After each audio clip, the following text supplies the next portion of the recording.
December 7th, 1941. It's history.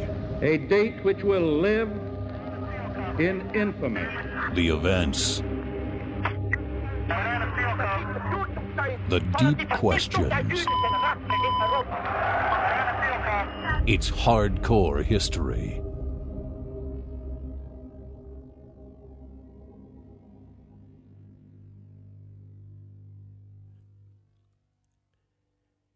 If you're like me, you like history for finding out what happened, in a timeline of events. But one of the things you probably also get a kick out of, because I know I do, is playing the what-if game when it comes to history. Think about alternative outcomes and pivotal moments. Some historians have called those hinge factors, when history swings in another direction. It's fun to think what the possible ramifications might have been had the British won the Revolutionary War, for example. The American colonists are crushed by the Redcoats, and 100 years later, Great Britain still has the United States in its Commonwealth the way it had Canada and Australia and New Zealand and those places. It's fascinating stuff. One of the fun parts about history. I used to love the Back to the Future movies, the ones with Michael J. Fox, where he would go back in time or sometimes go forward in time, because I love the little ramifications and the turning points and the places where you make one wrong move and you've changed history forever. And all the dominoes that fall over. There were some Simpsons episodes, I think, too, where Homer goes back in time, steps on a bug, and then goes back to his own time, and everything is different. Symbolic, of course, about how one little teeny change somewhere, and the whole future is altered. Well, if you like thinking about that kind of stuff, then one of your favorite years in all of history has to be 1066. It's one of my favorite years for sure. That's the year, of course, which every British school child had to learn for so long. I don't know if they have to anymore. That William the Conqueror and his Normans invaded England and conquered it for the last time in its history. And if you actually study the Norman invasion of England and the Battle of Hastings and everything that came out of that, you start learning that that whole year, 1066, which led up to the Battle of Hastings, was a pivotal year. With so many little hinge factors that could have gone this way or that, and how different life would be for all of us today had any one of those little events come to pass, or if any of the things that did actually happen failed to happen. As I said, 1066 may be one of the greatest years if you wanted to display the tendency of events to fall a certain way. Makes you kind of believe in fate after a while. So what was happening in 1066 that led up to all these possible little, fault lines in history or paths it might have gone? Well, let's remember what era we're talking about. 1066 is one of those convenient years that historians like to use as a dividing point between one age of history and a new age of history. 1066, nice convenient place to just whap right there. There's the 1065, you were in the Dark Ages. 1067, you were in early medieval times. Well, of course, we know that the people living then had no such concept. But the reason that historians have found that a convenient date, cutoff date for the Dark Ages, is that the Battle of Hastings seemed to provide a clear-cut change in the world. Well, especially if you're looking at it from a Western viewpoint. And that change was the ending of Scandinavian and Celtic dominance in what's now the British Isles.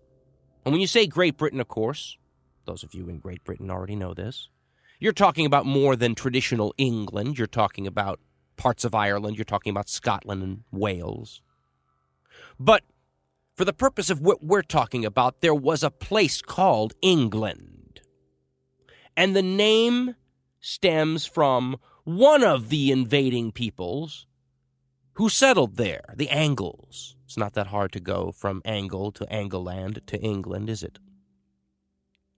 But the Angles and the Saxons and the Frisians and the Jutes, all these northern Germanic, southern Danish seafaring peoples, those people invaded England starting in late Roman times. And the Romans had come to England and conquered it from the Celtic people who were there as far back as anyone can tell.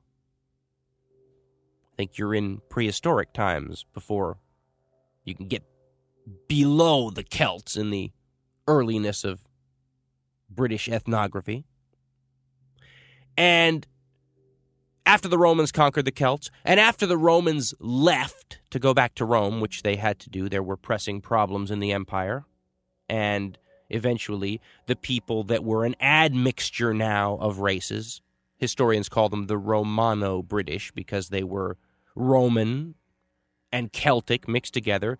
The Romano-British, unlike their Celtic ancestors who painted themselves blue and rode around in chariots, were taking hot baths at the local baths. They were seeing plays in Roman amphitheaters. They were thinking politically like Romans do. Roman culture had come to Britain and civilized the Celtic tribes. Some of them anyway. Some of the Celtic tribes were simply pushed farther west into Wales, farther north into Caledonia, Scotland. Some even came back over the English Channel, founded a place called Brittany in northern France. The name itself seems to call out to a heritage across the water that was lost, doesn't it? But this new admixture of people, these Romano-British folks, were always under pressure because the people to the east of them who lived in Scandinavia, who lived in Holland, who lived in northern Germany, fierce, sea-raiding Germanic people who saw England as an easy mark, especially after the Romans had to leave. And the Saxons were raiding the English eastern coast while the Romans were still there. So when the Romans left, these invasions started. And depending on how you want to look at them, history and historians have broken them up by tribes and eras. But if you wanted to take sort of a long view, you could say that the eastern British Isles were under attack from seafaring Scandinavian or Germanic people from late Roman times all the way up to past 1066. But as I said, historians have broken them down by tribes, and the peoples that were coming as the Romans were leaving were these Angles and Saxons and Frisians and Jutes.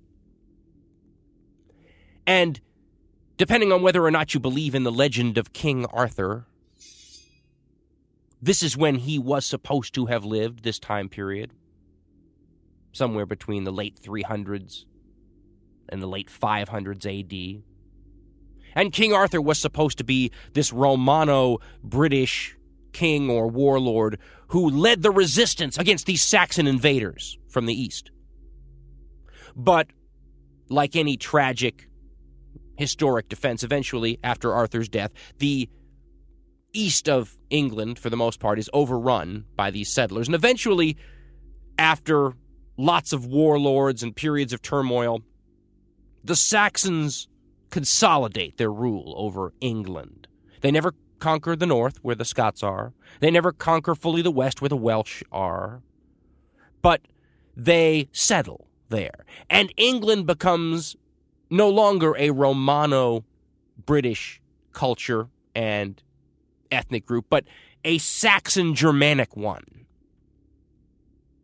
And yet, no sooner do the Saxons consolidate their rule over England than they themselves are subject to more pressure from Eastern, Scandinavian, and Germanic seafaring peoples.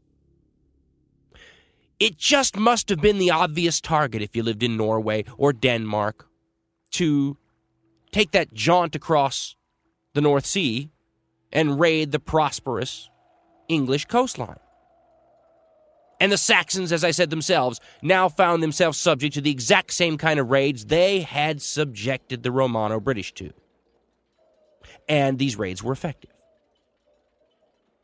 Mainly the Danes, but in some places the Norwegians, not only raided with impunity from about depending on who you believe, the traditional date's the late 700s, but some have taken it as far back as the late 600s, the coastlines of Britain, and started to settle just like the Saxons had settled in parts of England.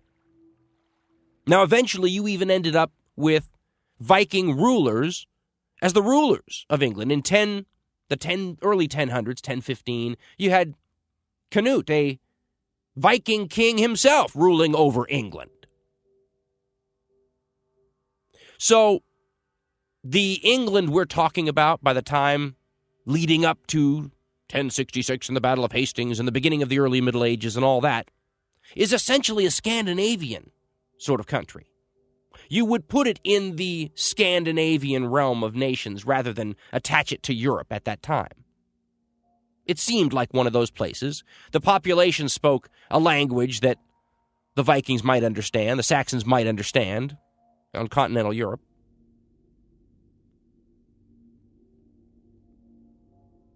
And that's not the only Viking connection to this story, because there were several ways to deal with Vikings. Most of them involved bribery, giving them something to buy them off so that they went and bothered someone else.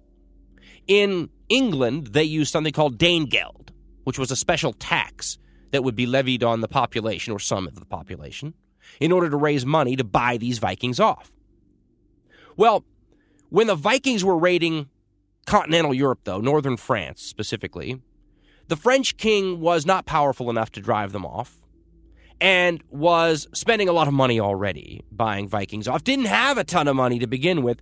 Got the bright idea that maybe he could just give up some of this vulnerable territory that he couldn't defend anyway to one of these strong Viking lords, and then tell him he had to defend it and that he was your vassal. So basically, you're giving up actual control of the land for nominal control of this guy you're giving the land to, and this guy has to get his own men, who happen to be Vikings, to defend it from Vikings. Seemed like a good idea at the time. A Norman, well, that's jumping ahead, isn't it?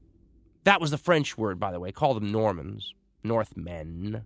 One of these guys, a Dane, known to history as Rollo, took the French king up on the offer, settled his men and his people in a place called Normandy, the land of the Northmen, and started to become civilized. You fast forward 2 generations, and these Normanni, these Normans, speak French now. They're Christians instead of pagans, and in a lot of ways look like Frenchmen. But not all the ways. They retained that fervor that the Vikings themselves were known for, and now it was blended with Christianity, and not the kind of Christianity that we're accustomed to today. A Christianity that was more of a warrior religion than it is now. It was peaceful for the times, I guess you could say, but the times were as violent as all get out. So, by today's standards, the Christianity the Normans were practicing would look more like one of the more warlike, extremist Islamic sects, I think. Maybe not quite that much, but the blending of Viking warlike fervor and fervent Christianity did not lessen the martial value of the Normans. Let's just say that. It enhanced it. So now let's fast forward 3 generations. I think it was 3 generations, might have been 4, from Rollo. And you have William the Bastard. William the Bastard is a Norman duke who rules Normandy, now the traditional fief of these people, this race that appeared after Rollo settled in northern France and has disappeared since, called the Normans.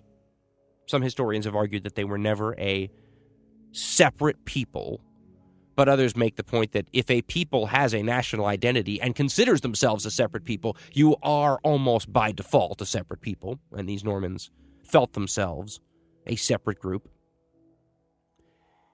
And if you believe history, a lot of it written by Normans on this subject, a Saxon earl ended up in the hands of the Normans. Now, we don't know how. We don't know if he was a hostage or if, like one source said, he was looking for help with a problem. But this Saxon earl named Harold Godwinson ended up in Norman hands for a while. And he was treated well, as hostages often were, in a sort of chivalrous manner before chivalry. At least the Normans say they treated him well. But while he was there, the Norman chroniclers say that he promised William the Bastard that if he was ever going to be in line for the throne of England, that he would deny it. He wouldn't take it. He wouldn't take the crown. And this starts our story off. Because the King of England, Edward the Confessor, is what history remembers him as, a pious man, but not a strong king. In January 1066, he dies. His child is young.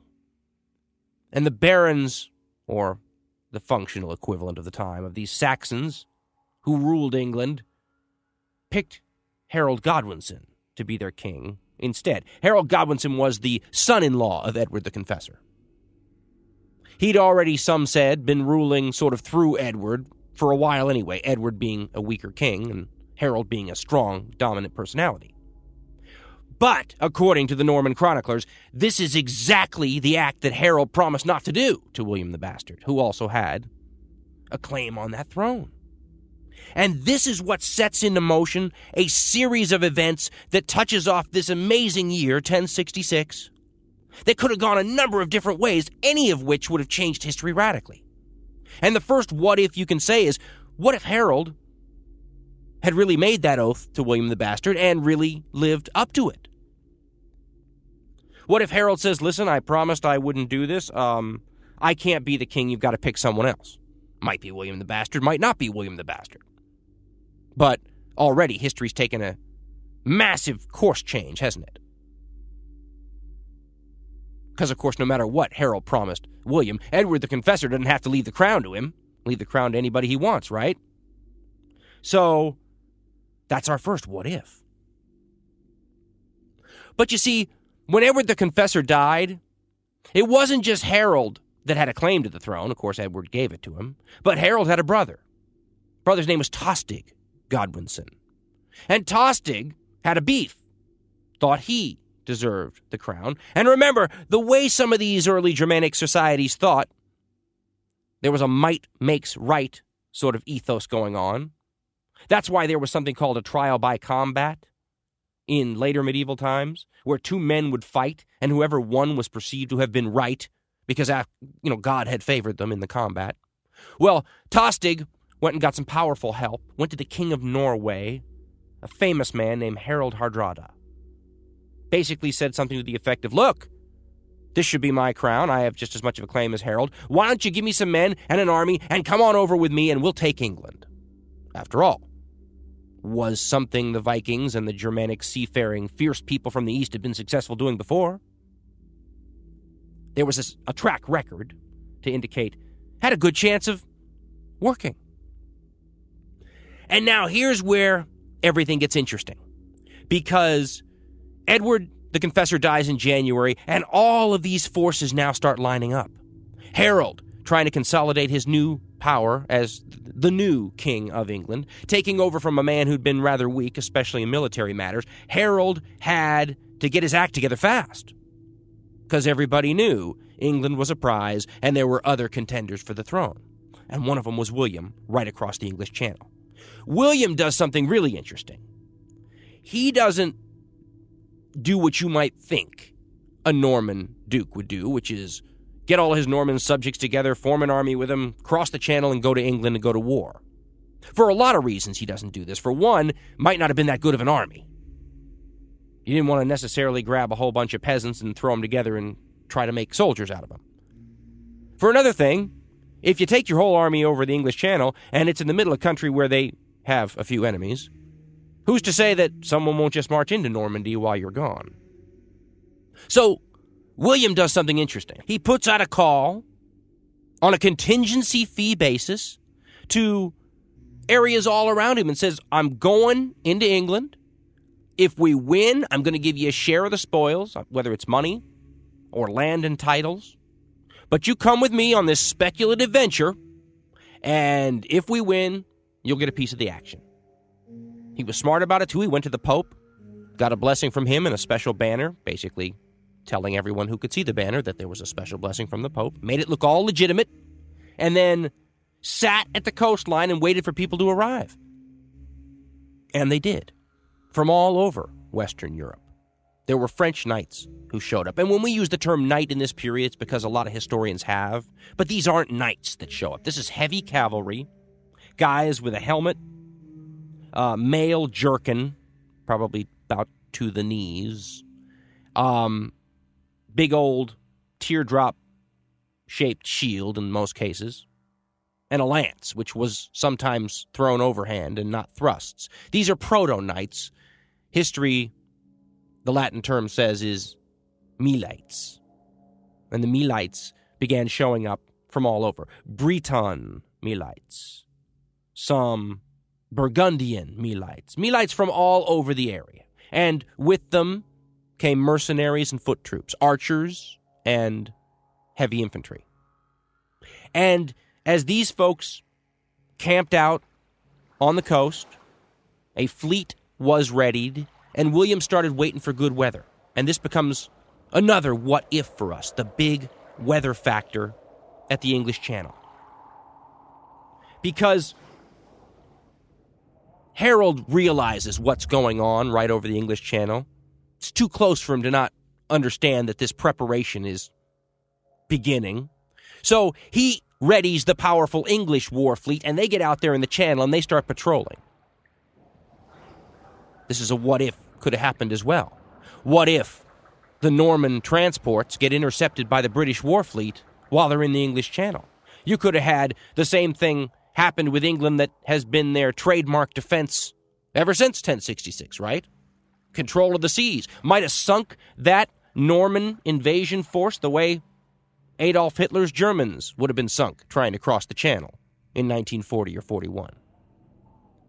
The weather, a big factor because the English war fleet was out, but Harold couldn't cross the Channel because the weather was bad.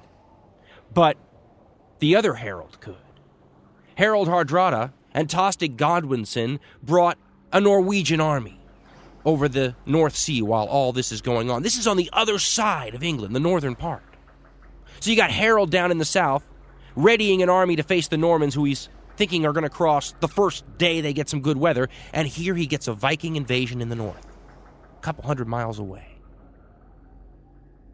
Well, Harold has to make a decision, and this is where the drama happens in this story. It's worth a mini-series, I think. But Harold has to decide what the bigger danger is. He has to gamble. He has to decide that the weather's going to stay bad, or that the Viking invasion in the north can be contained in the north and wait for William in London. Harold's decision was probably helped when a couple of English earls who were on the scene up north were defeated at a battle called Gate Fulford. And that's another what if. What if the Vikings had been defeated at Gate Fulford right there and then? Harold wouldn't have had to go up north at all. But that's the decision he ended up making after those two earls were defeated at Fulford. He and his soldiers, as many of them as he can put together, do this amazing, I think it's a couple hundred miles up north to meet the Norwegian army, which is really a bunch of Vikings, but it was a national army as opposed to a bunch of raiders. History records they had about 300 Viking ships, with anywhere from 50 to 100 Vikings in each ship. So it was a pretty large army. The Saxons get up there in record time, and they surprise the Vikings. who, because it is warm, have taken off their armor. They are resting on either side of a river, recovering from the earlier battle. They also have a bunch of Vikings who are back a couple miles with the ships that brought them over, guarding them. And the Saxons fall on them in what is considered to be a massacre. We're told by the chroniclers that the Vikings on the Saxon side, the initial Saxon side of the river, are wiped out almost immediately. The ones on the other side of the river would have been similarly treated, except history records a single Viking champion, a massive man, standing on the bridge that was spanning the river, holding off the Saxons for a long period of time by himself. Killed 40 or something like that. He was eventually killed when someone went under the bridge and stabbed him from underneath. But by holding off the Saxons, he gave his countrymen a little time to prepare for the onslaught. But soon after, both Tostig Godwinson and Harald Hardrada are killed, Hardrada reportedly by an arrow in the throat. And the relief force that had run up from guarding the ships, some of those people died of exhaustion. The rest were quickly killed because they arrived on the battlefield exhausted. And the Saxons gained this great victory. And that's just about the time that the weather clears over the English Channel and William crosses over with his army.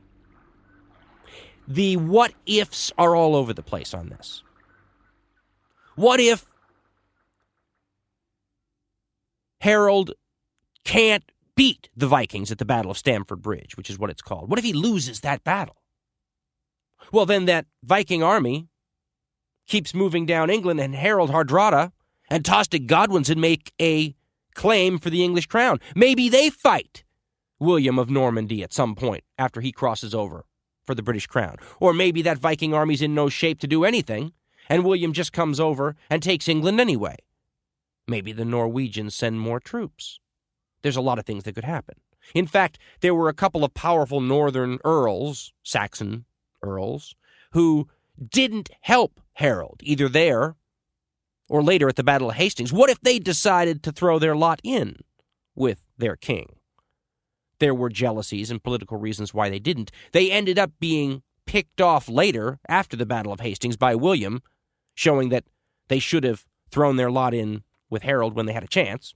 In any case, they didn't at Stamford Bridge, and what if they had? In any case, the Saxons win.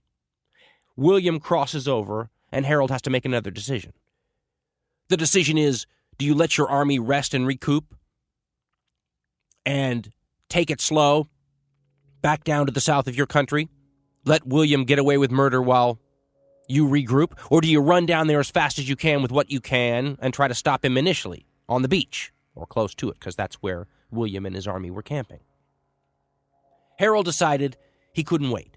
He took what troops he could from the battle, and remember, this is moments afterwards practically, maybe a couple of days.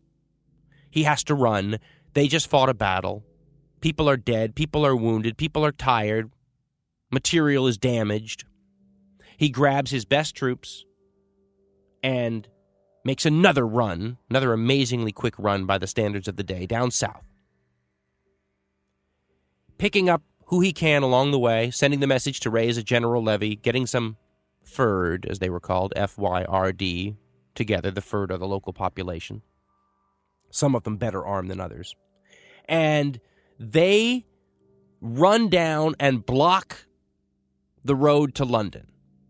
Some historians have suggested that they really didn't decide to block the road from London, that that's just where the two armies got close enough together that they started camping where they wanted to be. But most historians think that that was the position chosen by Harold to defend against the Normans. A hill known as Senlac, in an area we call Hastings. And Senlac is not as steep a hill as many people envision when they think of the Battle of Hastings. It is a interestingly shaped one, though, with a wood behind it and edges that help protect your flanks.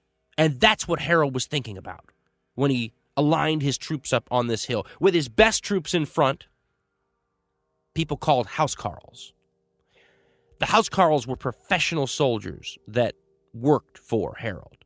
Most of them would have had full suits of mail all the way down to their knees, helmets that looked a lot like the Normans with a little nose piece over the nose, many of them carrying the famous Danish axe that had a haft on it that could have been 6 feet long, and a blade that might have been up to, some of the chroniclers say, 2 feet long. It could fell a horse with one blow. Behind these housecarls stood the lesser armored people and the fyrd, the people who were the locals, some of the better armed locals, standing behind to give support behind the housecarls. They had very few, if any, bow-armed troops, and they had no cavalry. Unfortunately for them, the Normans did have cavalry. Quite a bit of cavalry by the standards of the day. And this would have been a fatal arm for the Saxons to have to confront on a flat plain anywhere. The Normans would have just outflanked them, and it just would have been a very quick battle, especially when they had foot troops to go with the cavalry.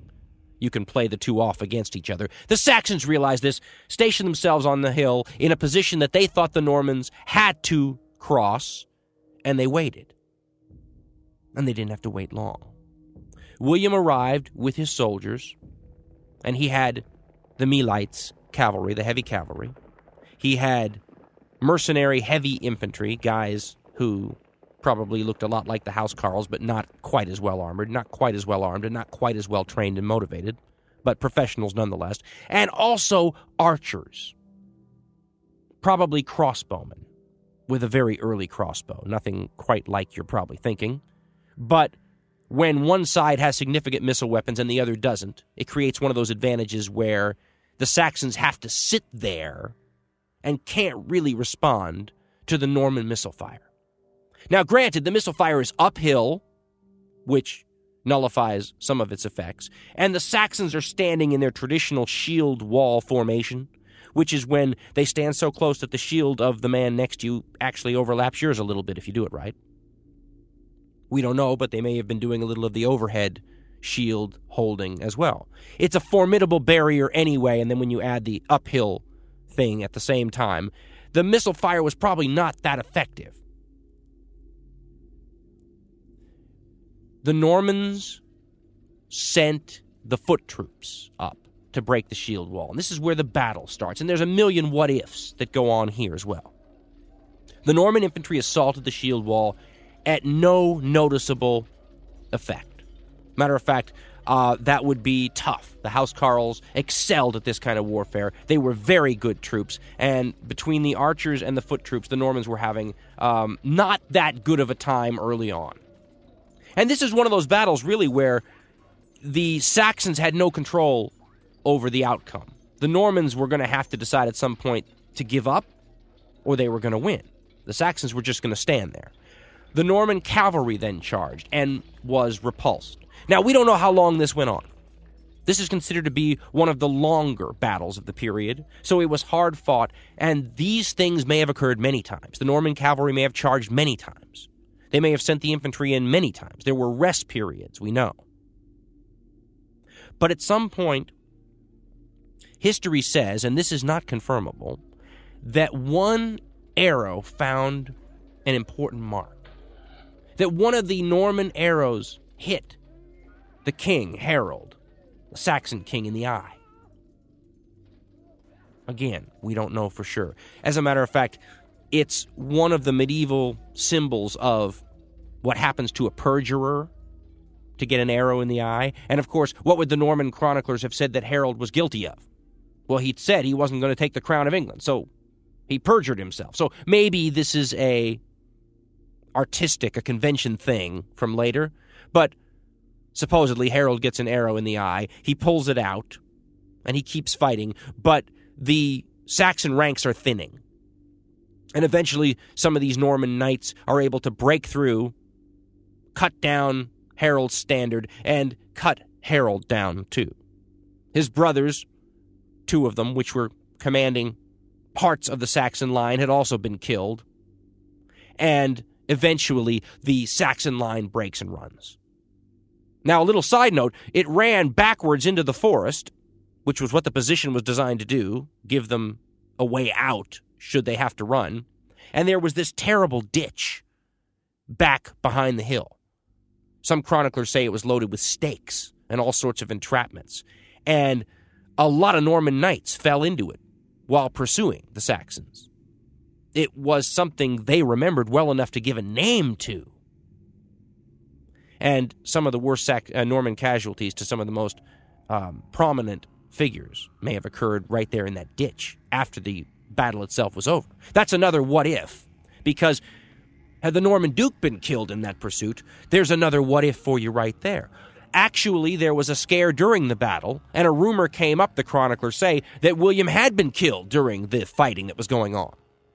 And in order to prove to his troops that he was alive, William raised his helmet and rode along the front of his line, or so history says.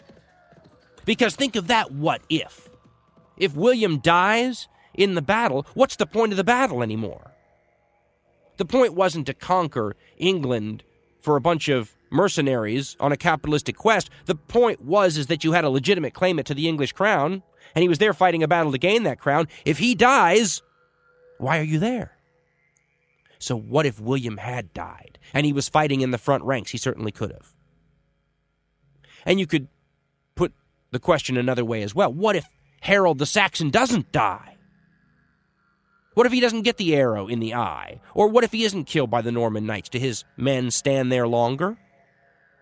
Nobody really knows what the Saxon victory conditions were going to be. Just waiting for the Normans to go home, or were they going to charge down that hill at some point? Because they did charge down the hill at several times, but it was always a mistake. It's part of what cost them the battle. History also doesn't record if the conditions that led up to the Saxons breaking ranks and charging the Normans was a designed play or not, to take a sporting quote. Because the Normans may have done something that was called a feigned flight. And a feigned flight is something that the Eastern horse archers, the Mongols, for example, are famous for. What it consists of is attacking your foe and then turning around and running away as though you had been beaten. And this causes your foe to break ranks and chase you, which then opens them up to a devastating counterattack. Modern historians believe, a lot of them anyway, that the Normans were doing something like that, and that that's what tempted the Saxons out of their position on Senlac Hill. The older historians from 100 years ago, the guys like Hanstelbrook and Oman and those guys, they don't believe that the Normans could have done that. That was just too much sophistication. It's a hard enough move to do in modern war, to detach yourself from the enemy during combat, run away all at the same time, and then turn around and counterattack. But some of the troops in the Norman army were accustomed to doing that anyway, the Breton soldiers. And it was they, the chroniclers said, that were the first ones to break ranks and run. And when they did, a large part of the Saxon force chased them down the hill, and then they were easy prey once they got to the flatlands for the Norman cavalry. So you could ask another what if right there. What if the Saxons hadn't chased the Normans when the Normans were running away? Hadn't run down that hill in large numbers only to get massacred in bunches on the ground, on the flatlands. Happened several times, the chroniclers said. What if they just hadn't broken ranks? In any case, the Norman victory at Hastings is considered to be one of the most influential battles of history, and also one of the most successful. The people who signed on for the little speculative expedition to England with William and his little capitalistic endeavor profited handsomely by doing it. The nation, the kingdom of England, was divided up, and many of the powerful figures in the Hastings campaign were given titles and land in England, which means that much of the royalty of England are the royalty of England and the nobility of England because they signed on for this expedition with William of Normandy. That is the spoils that they reaped from Hastings. A lot of the foot soldiers and whatnot were paid off in cash. But think of what happens if William is defeated at Hastings or if he dies, think about how different England would be. First of all, probably would have stayed a more Scandinavian nation, the way that it seemed before the Normans invaded. Think about all of the French overlays to the English language that would be gone. In addition, think about the next couple hundred years of English history. They, because of the Norman dynasty that ruled England, had significant lands on the continent, the so-called Angevin lands. A lot of the wars with, say, Richard the Lionheart, for example, in what is now modern-day France, British territories, though, in modern-day France, were British because they were Norman. Normans owned them before they invaded England, owned them afterwards, too, a huge bone of contention between the English and the French people. And what if the Vikings came back? Because they did. But what if they were successful? The Normans were the last time that England was successfully invaded, and one of the reasons why, I think, is because they were the ones who finally put into place the sort of defenses that would prevent another successful invasion from the fierce seafaring peoples to the east of the British Isles. The Normans fought Viking armies many times, raiders especially. They're the ones who beat off the attacks and developed a system whereby the next time the Vikings landed on some beach somewhere, they were going to be opposed quickly and with determination. The Normans also made inroads into the other parts of England. They're the ones who were strong enough to build castles and take over parts of Wales, move up more to the north of England. William the Conqueror and his descendants formed the nucleus of what became England, and forged with the same intensity that they showed on the continent in modern-day France and in Italy and in the Crusades. The Normans were one of the most determined, intense, and interesting peoples of their day. And it was their molding of a Viking, Saxon, Celtic, Roman admixture of peoples and ethnic groups in England that gave us this country that has been such a part of world history ever since. And had things not gone exactly the way that they did in all these what-ifs that we've talked about, the resulting changes in all of our lives would be noticeable. You think in The Simpsons when Homer steps on a flower and all history's changed is far-fetched? Maybe a little bit. But any of those what-ifs we talk about happen in 1066 differently, and I might not be sitting here talking to you right now. There's a postscript to this story, and that is 15 years later, in 1081, the Normans in Italy are besieging a town, a Byzantine town, and the Byzantines arrive with a force to relieve the siege. And in this Byzantine force are their elite crack soldiers, the Varangian Guards.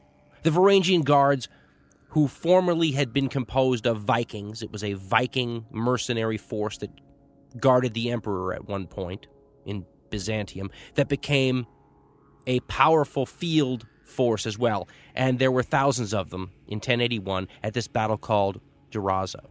And among these Varangian guardsmen were English housecarls who had fled the British Isles after the Battle of Hastings, and certainly the sons and relatives of housecarls who had fought at the Battle of Hastings. And here they were to face Norman knights again, and probably Norman knights, some of whom had fought at Hastings.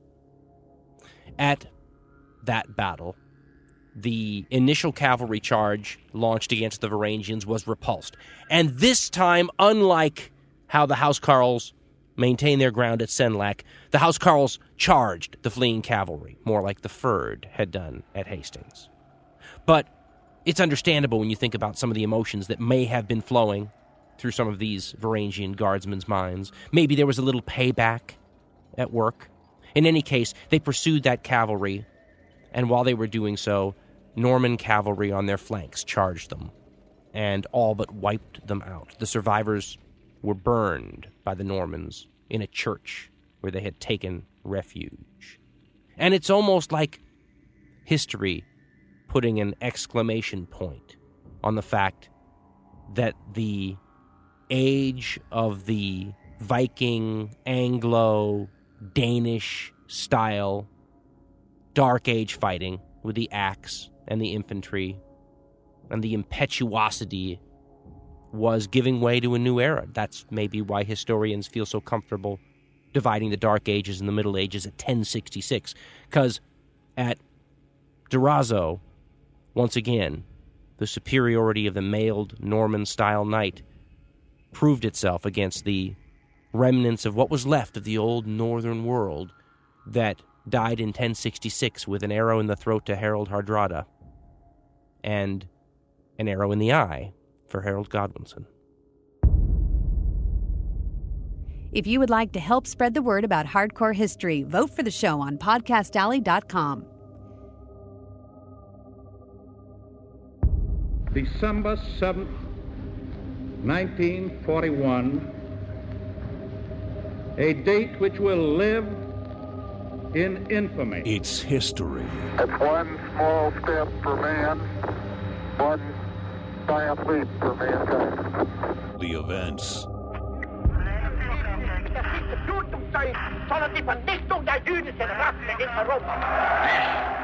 Would have fighting power. Not quite to the noise, Let man. the word go Oh, forth humanity. from this time and place. The figures. I take pride in the words, Ich bin ein Berliner. Mr. Gorbachev, tear down this wall. The drama. Marine 6 to Manhattan, urgent. Marine 6. Tower 2 has had a major explosion and what appears to be a complete collapse surrounding the entire area. I welcome this kind of examination because people have got to know deep whether or not their questions. president's a crook. Well, I'm not a crook. If we dig deep in our history and our doctrine, and remember that we are not descended from fearful men. Banana field com. It's hardcore history.